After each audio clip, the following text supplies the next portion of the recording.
All right, our next guest, we have Ivar Jacobson, who will be presenting on some of the craziest things working with methods and frameworks. And now we'll welcome Ivar.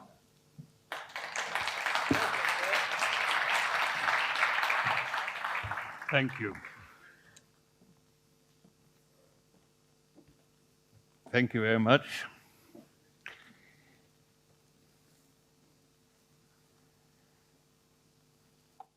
It was said that Lincoln was asked how long time he needed to prepare a presentation.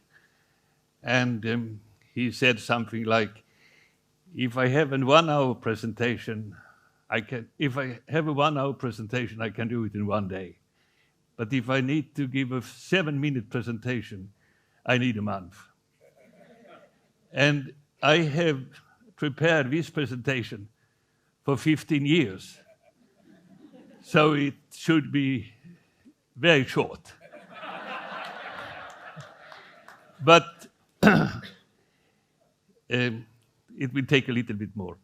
So it's about crazy things we have when working with methods. To start a little bit, we live in a world where there are hundreds, if not thousands, of different methods. And some of them are famous. We have at least a dozen of them. And in this crazy world, I will start by imagining a better future. So imagine that all the best methodologies in the world work for you. They provide you with their knowledge.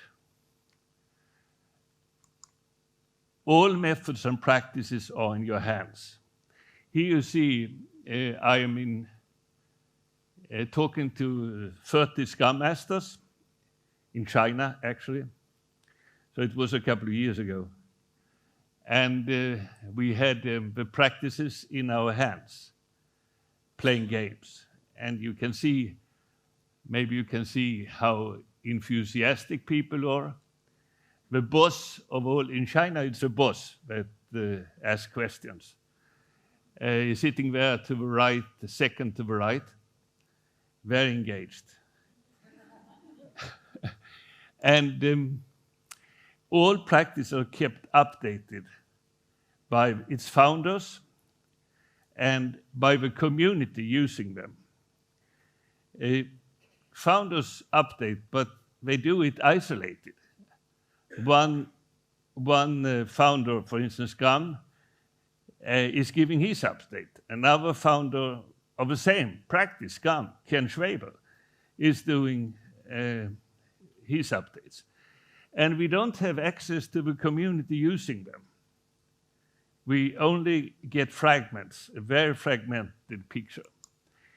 Imagine that your teams can select the practices they need within some limits, but at least we select practices that they want to work with, and they are not pushed to use a particular framework. And that they can learn their practice in an active way. All methods today, to my knowledge, they teach methods in a passive way, with websites, slides, books, videos. Whereas we should teach it in a more active way. And your teams bridge the gap between learning and delivery. All methodologists, they focus on learning. And then how you apply it, you have to find out yourself.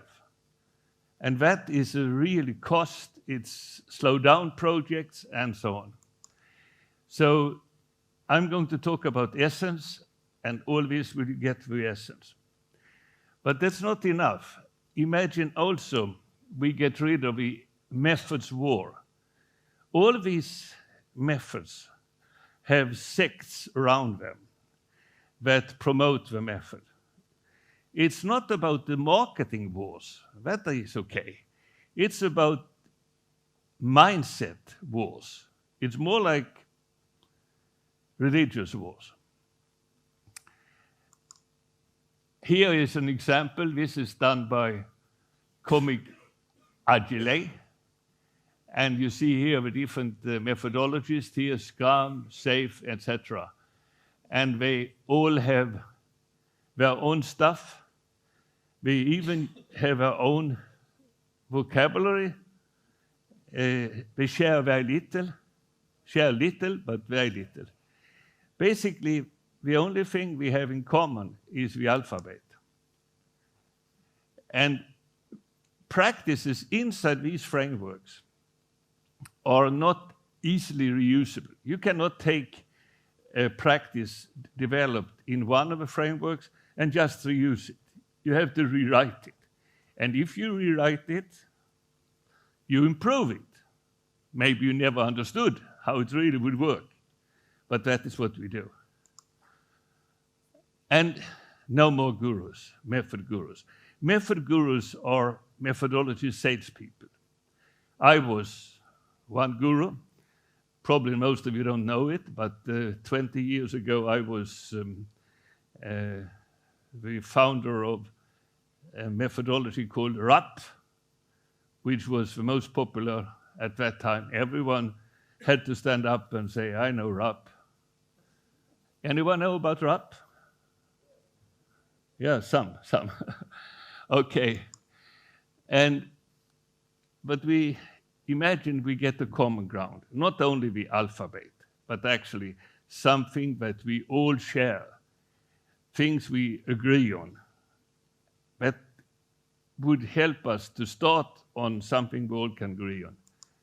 And methods are not just theory. Today, methods are just theory. To put it into practice, you need to move from learning to doing, delivery. And that is not supported. The only way it's supported is by coaches. And coaches, there are not so many good coaches. Even if there are lots of them, there are not many good. So we need to get it into practice. And I call these the crazy things. I can tell you I'd never used the word crazy before in public, because I think that's a too strong word. But it's nothing less than crazy that we live in that world. And what surprised me the most is that we accept living in this world with all these frameworks, with all these gurus, and with all these different ways of describing the same thing. So, and here is a paper I've written about it. You can find it later. So, but what is this thing, essence? It's many things. It's a kernel, it's a learning aid, it's a thinking framework, it's a language, and so on. You remember the parable of the elephant with the 9 blind people that all were telling what they believed it was? This is what the people can say about essence. So what is it in just a few words? I don't want to spend a lot of time on describing the details of it. I would love to do it, but don't have the time, I say that. So, but I say a few words, and hope it will inspire you to find out more. First of all, but it's not. People mistake it and believe it's another method. It's not. It can be seen as another, but it's not. What it does, it makes any framework, any method framework better, and in many different aspects. I'll try to cover a few. In its simplest form, it's just like a specification, which you can reuse when you describe your method. But that is in its simplest form. It's much more, and we will see. First of all, it's not something just invented by me or my team or my company. It's a standard. It's an international standard. It took 5 years to get it through a standardization work. And that is the first time in 60 years of history of software engineering we have a common ground to describe our practices, our methods, our frameworks, whatever. And not only for software engineering, it's also system engineering and basically for all kinds of practices that engineering practices. So Essence consists of 2 parts. It's a language that is very simple, intuitive. The standardization forum is object management group. And then the kernel contains these things you always have or should have. It's the essential things to work with, essential things to do, and the essential competences to have. So it's about essentials. The focus is essentials. People ask me, what do you mean by essential? And to give one answer, I say, it's about 10%, 5-10% of what an expert knows of a subject. If you know these things, you can participate in work and discussions with colleagues.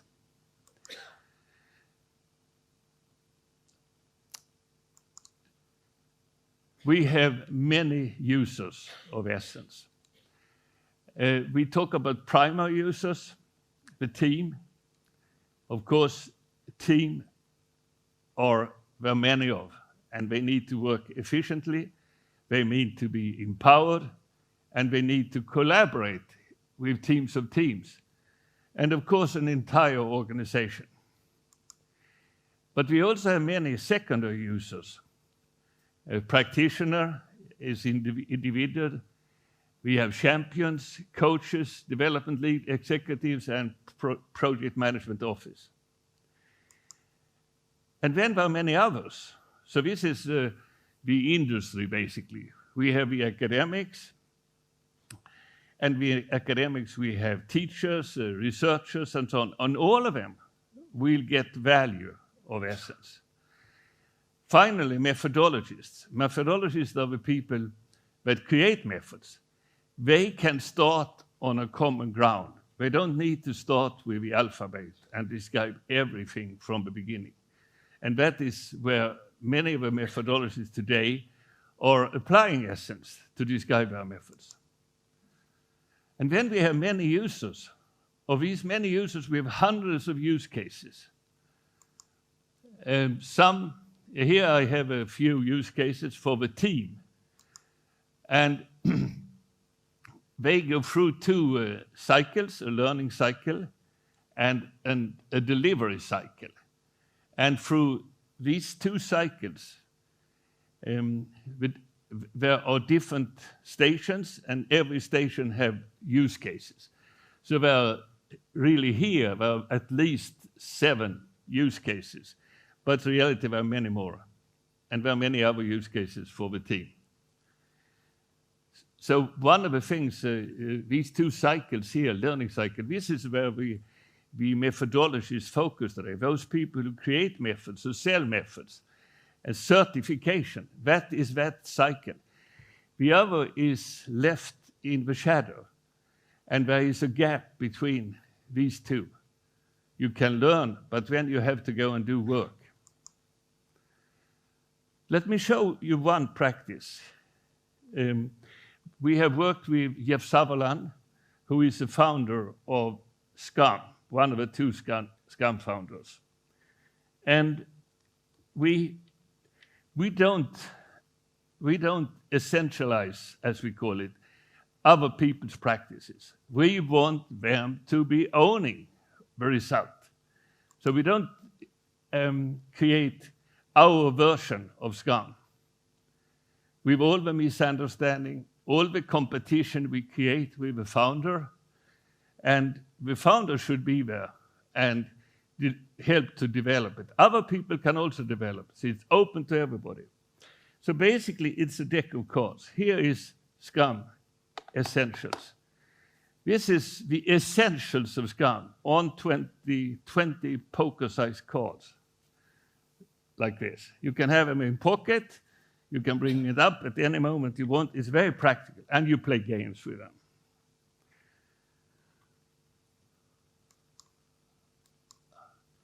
So this is the latest version of SCRUM, 2020 or 21. And it has different kinds of cards. They have, of course, patterns, activities. Let's see if I can point here. This is activities. Here are work products. Definition of done is one typical. But here is something new that you probably never have seen. They are called alphas. Because they are the things you measure progress with. We have never had anything like that before in the process space. They have states, and you measure the progress of a project for that. And it's not only SCRUM, we have lots of practice like that. About 100 practices are described using Essence, and the most 30 are published, because these are the practices that we have worked with the founder. So we don't publish things that we have just worked with ourselves.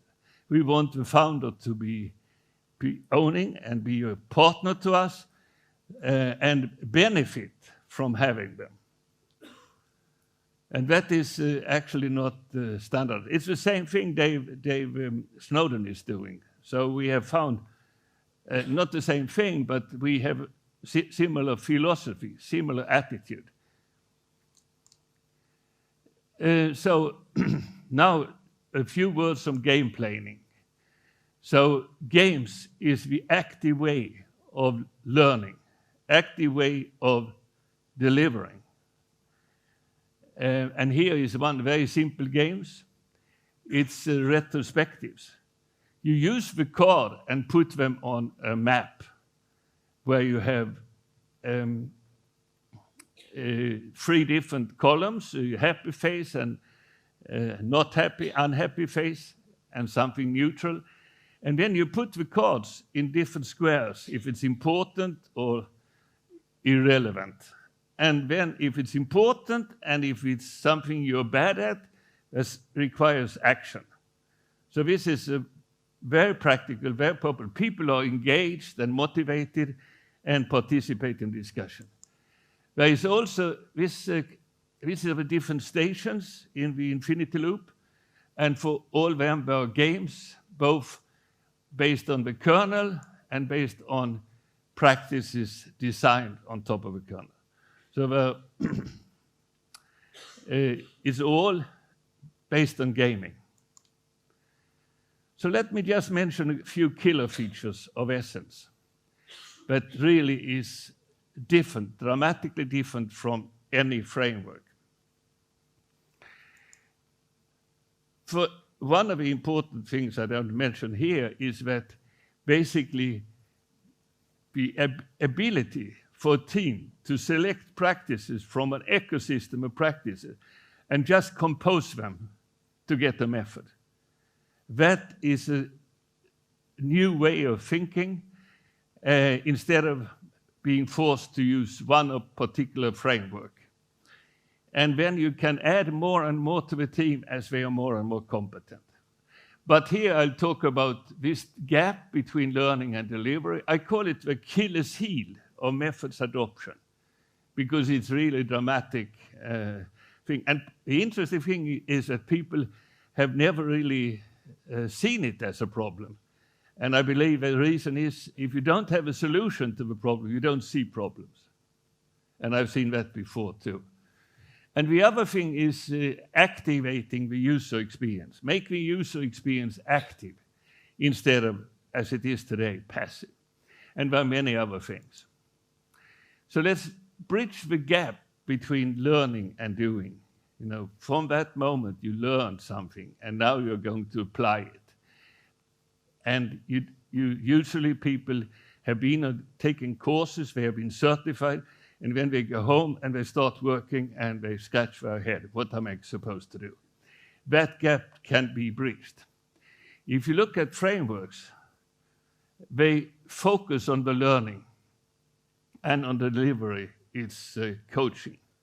And coaches are, as I said, there are very few really good coaches. And the problem is that these very good coaches today have to spend time on things that can be learned by the teams without help of coaching. And when it comes to essence, is that it's a focus on a seamless transition from learning to delivery. The reason is that from the learning of a practice, you can generate tasks based on state of the team. And these tasks are then implemented maybe through Jira or other tools. And another effect of using essence, since you focus on the essence when you describe a practice, you will clean up the description. Jeff Sutherland discovered when he essentialized SCRUM that the gap in learning, by having a more formal way and focus of the essentials, he discovered many defects, or let's say, not so well described things in his SCRUM. So SCRUM became better by making it more clear. But I think the most important is seamless. Another thing is to get an active user experience. What does that mean? Well, every method framework has content, what is really the core of what you want to present. Some people would call it the semantics of a method. And then they need to present that knowledge, that competence. And that can be done, and that is basically the syntax. So the syntax of a presentation can be made more or less intuitive, effective. People love to do it, love to learn it or not. Today, this is the same diagram where you have on the y-axis, you talk about the content and the presentation. And they are rich in ideas, of method frameworks. They have a lot of good ideas, and that's where the methodologists have excelled. He has come up, or she has come up with something dramatically new. But then the interface is passive. It's based on books, websites, slides, or videos. And that is not an effective way of learning. It's not modern, it's outdated. But in essence, without changing the content, making the same content, just helping the content to be better described, so it's easier to adopt. The interface is interactive through gaming and cards and so on. Actually, again, similar to Dave Snowden's Hexi, using cards. Thanks to the clarity you get by talking about essentials, you also get the better content. So methods, these frameworks and essence are not in competition. They are perfect partners. So let me now round up with talking about what's going on in the world in this space. And if you take the university world, because anything in this space needs to be improved, not only in the industry, which is of course the purpose, but we have a huge investment in the academic world in form of teaching of millions of students every year, and also research. So there is an Essence Education Forum with more than 60 university professors now working to include Essence as a base in the education. Pekka Abrahamsson, who is a professor from Finland, he says, my software engineering education in the future will be driven by Essence. And it's not only him. There are many such similar quotes. If we now go to the industry, well, Essence had been used over, the standard was taken 2014, but something very similar to the standard was used 5-6 years earlier. So we have clients that used Essence in different versions over the years and learned from them. Now, one of the latest users is Hapag-Lloyd. It's a shipping company, and they have developed their own practice ecosystem using Essence with fantastic results. But there are many others. And when it comes to methodologies, the first methodologist that really embraced Essence was Jeff Sutherland. He said basically when over 50% of SCRUM implementations fails, and that is a number we have heard many times. So SCRUM is not that easy, even if it looks easy. But Essence is the key to driving success. But he's not the only one. We are working with David Anderson on Kanban, and we have now a Kanban version of Kanban essentialized version discussed in the Kanban University world. There are user stories with Mike Cohn, use cases with me. So because use cases was something we developed, and it's coming back, by the way. The Spotify model, one of the most popular frameworks used by Spotify originally, but then further developed, is and very popular in the banking and many other industries.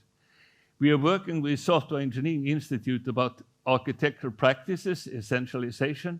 There are 8 of them, and they are really efficiently essentialized. And Tom Gill, one very famous, very intellectual methodologist, is now working on essentialization. So it's coming along. It's not something that is adopted in one day. I wish I had more time to show you more stuff, but I'm very happy I could get this time. So thank you very much, and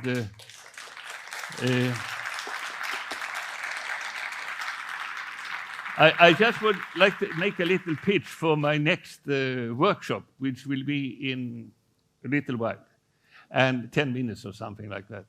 And then I will actually play a game with you in depth, so you get the real feeling for it. So again, thank you so much.